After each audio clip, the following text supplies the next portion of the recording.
গণেশ চতুৰ্থী হৈছে এটা সজীৱ আৰু বহুলভাৱে উদযাপিত হিন্দু উৎসৱ যিয়ে জ্ঞান, সমৃদ্ধি আৰু সৌভাগ্যৰ হাতীমূৰীয়া দেৱতা ভগৱান গণেশৰ জন্ম জয়ন্তী উদযাপন কৰে।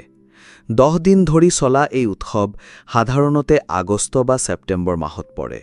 ভক্তসকলে গণেশৰ সুন্দৰকৈ নিৰ্মিত মাটিৰ মূৰ্তিবোৰ নিজৰ ঘৰলৈ আনে বা সুন্দৰকৈ সজোৱা ৰাজহুৱা পণ্ডেলত স্থাপন কৰে। দৈনিক প্ৰাৰ্থনা, স্তুতি আৰু মিঠাই, বিশেষকৈ মোদক, গণেশৰ প্ৰিয়, আগবঢ়োৱা হয়। পৰিৱেশটো আনন্দময় মন্ত্ৰ, ভক্তিগীত আৰু ঢোলৰ ছন্দময় শব্দৰে ভৰি থাকে।